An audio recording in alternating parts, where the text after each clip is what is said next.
Kembali lagi dari kawasan Jalan Jenderal Sudirman nomor 219 Kota Padang Sidempuan. Dan rekan Rau masih bersama Sri pastinya di formasi pukul 11 ini tentunya. Seperti biasa nih rekan Rau, di formasi pukul 11 edisi 21 Agustus 2020 kita ada obsesi obrolan seputar Sakopa Islami. Dan seperti biasanya kali ini sudah hadir narasumber kita di studio Raw FM. Ada Kak Elsa yang sudah hadir ya. Baiklah, kita sapa dulu. Assalamualaikum Kak.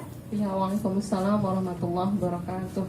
Iya, gimana nih kabarnya hari ini Kak Elsa? Alhamdulillah luar biasa sehat ya. Semoga rekan Raw juga ya. Sri Amin. juga sehat. Iya kan? Kak Elsa, alhamdulillah. Dan kali ini kita temanya Tahun Baru Hijriah, saatnya kembali kepada Islam kafah. Iya, betul. Oke deh, untuk kalau begitu kita langsung saja. Sri persilahkan kepada Kak Elsa. Oke, terima kasih Sri. Bismillahirrahmanirrahim. Assalamualaikum warahmatullahi wabarakatuh. Alhamdulillahirabbil alamin. Wahdahu wassalatu wassalamu ala asrafil anbiya'i wal mursalin wa ala alihi wa sahbihi rasulillahi ajma'in. Asyhadu an la ilaha illallah wa asyhadu anna Muhammadan abduhu wa rasuluh la nabiyya ba'da. Alhamdulillah senang sekali kembali di hari Jumat ini kita sama-sama memperbaharui rasa syukur kita kepada Allah Subhanahu wa taala karena kita masih diberikan ya banyak sekali berkah berupa kesehatan fisik dan juga kelapangan waktu untuk tetap bisa membersamai rekan Raw ya dalam obsesi di Raw FM jam pukul 11 ini. Salawat serta salam senantiasa tercurah kepada Rasulullah SAW. Mari sama-sama kita dengan melafazkan salawat Allahumma sholli ala Muhammad wa ala ali Muhammad. Baiklah rekan Raw, seperti yang disampaikan oleh Sri tadi, bahwasanya pembahasan kita pada siang hari ini itu adalah tentang yang baru aja kita lalui nih kemarin ya. Mungkin kaum muslimin baru sama-sama merasakan euforianya juga, yaitu pergantian tahun baru Hijriah ya, tepat di tanggal 20 Agustus 2020 di Kamis kemarin.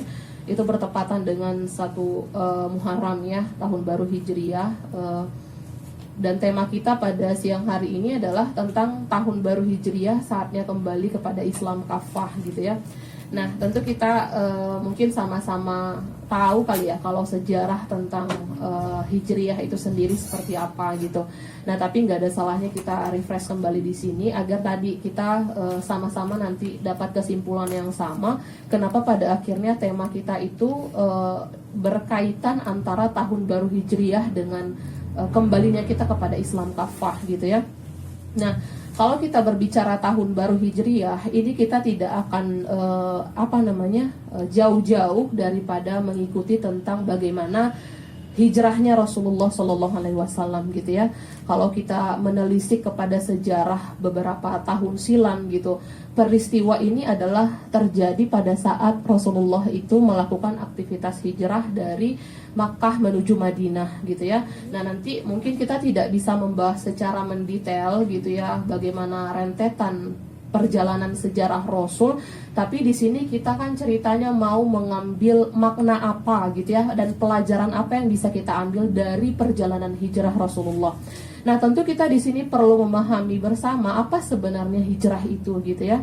Nah, sebenarnya tidak ada perbedaan yang signifikan ataupun secara umum para ulama ini memiliki definisi yang sama tentang hijrah itu sendiri. Tapi ada beberapa ulama yang mengklasifikasikan gitu ya. Kalau secara umum kan atau secara bahasa hijrah itu berpindah dari suatu tempat ke tempat lain gitu ya, atau berpindah dari suatu keadaan ke keadaan yang lain gitu.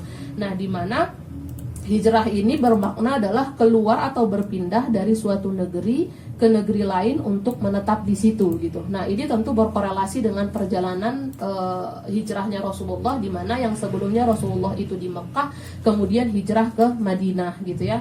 Nah, tapi kalau misalnya kita lihat dari pandangan ulama gitu ya, hijrah ini dibagi dua gitu ya, tepatnya oleh dengan dengan mengutip berbagai macam penjelasan yang pada akhirnya muncul, misalnya seperti akhir-akhir ini, makna hijrah itu kan semakin familiar ya di tengah-tengah kita gitu ya, semakin populer gitu ya, dimana kata hijrah ini sering disematkan kepada seseorang yang melakukan perubahan secara pribadi, dimana dari kondisi yang katakanlah dia bermaksiat menuju kepada semakin dalam kondisi yang islami gitu ya. Nah itu kita sering menyebutnya dia berhijrah gitu.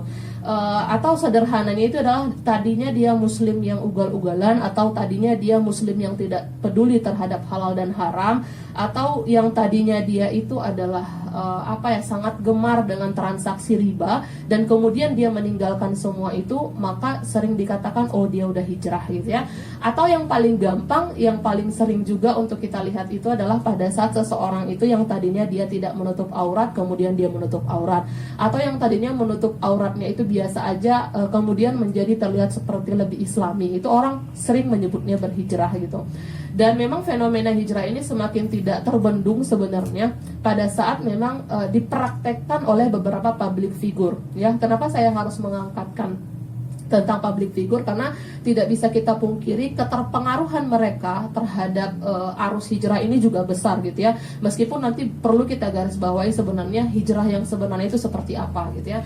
Nah, jadi mengutip daripada penjelasan tadi, makanya di sini pengertian hijrah itu seperti yang kita sebutkan tadi, yang perubahan individu menjadi lebih baik itu benar adanya ya. Dia bisa dibenarkan berdasarkan ulama gitu ya. Di sini dikatakan Ibnu Hajar Asqalani dalam kitab Al-Fath Al-Bari Bisyar Sahih Al-Bukhari, dia mengatakan bahwasanya hijrah itu ada dua macam ya, ada hijrah zahirah atau hijrah lahir, dan ada juga hijrah batinah atau hijrah batin gitu ya. Nah, hijrah batin inilah yang dikatakan seperti tadi, di mana dia meninggalkan apa saja yang diperintahkan oleh hawa nafsunya gitu ya, yang selalu memerintahkan kepada keburukan gitu. Jadi kalau dia sudah berhasil meninggalkan segala bentuk kemaksiatan menuju kebaikan gitu ya, nah dia bisa dikatakan berhijrah berdasarkan penjelasan dari ulama tadi gitu.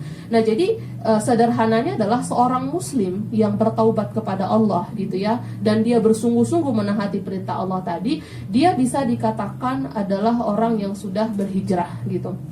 Nah, jadi makanya ketika ditanya oleh Rasulullah, ditanya oleh para sahabat kepada Rasulullah, siapakah orang yang berhijrah itu ya Rasul? Ya, Rasul menjawab, man hajara ma nahallahu anhu. Jadi dialah yang meninggalkan perkara yang telah Allah larang atas dirinya. Nah, jadi kita tidak salah menyebutnya kalau ada orang yang berubah menjadi lebih baik, dia berhijrah. Makanya di sini sebenarnya perlu digarisbawahi menjadi sebuah kesimpulan atau menjadi sebuah keharusan seorang muslim itu hijrah. Kenapa? Karena kalau kita kembalikan kepada definisi yang sederhana tadi, dia kan meninggalkan kemaksiatan menuju ketaatan, atau dia di sini adalah melakukan perkara yang wajib bagi setiap muslim, kemudian dia meninggalkan segala larangan Allah dengan mengharap ridhonya. Nah, jadi yang tadinya dia tadi seperti yang saya katakan, hobi yang namanya misalnya menipu, ataupun kalau dia pejabat hobi suap menyuap, atau korupsi, atau secara individu tadi tidak menutup aurat atau jarang sholat, dan kemudian dia merubah itu sesuai dengan tatanan Islam, maka dia bisa dikatakan berhijrah. Itu kalau hijrah batinah gitu ya, hijrah batin itu berkenaan dengan masing-masing individu.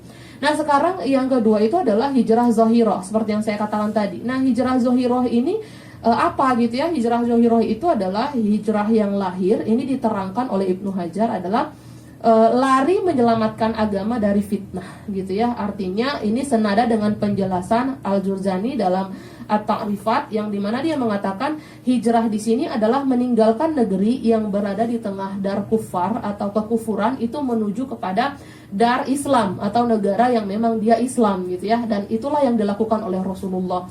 Nah, jadi penjelasan ini adalah penjelasan sederhana tentang hijrah gitu ya. Jadi nanti kita akan perlu untuk menggarisbawahi atau perlu untuk menyamakan frekuensi berpikir kita, apa korelasi hijrah yang kita bahas tadi dengan Islam kafah gitu ya. Barangkali itu dulu sebagai pembuka, nanti kita akan lihat seperti apa sebenarnya kaitan antara hijrah ini kepada berislam kafah gitu.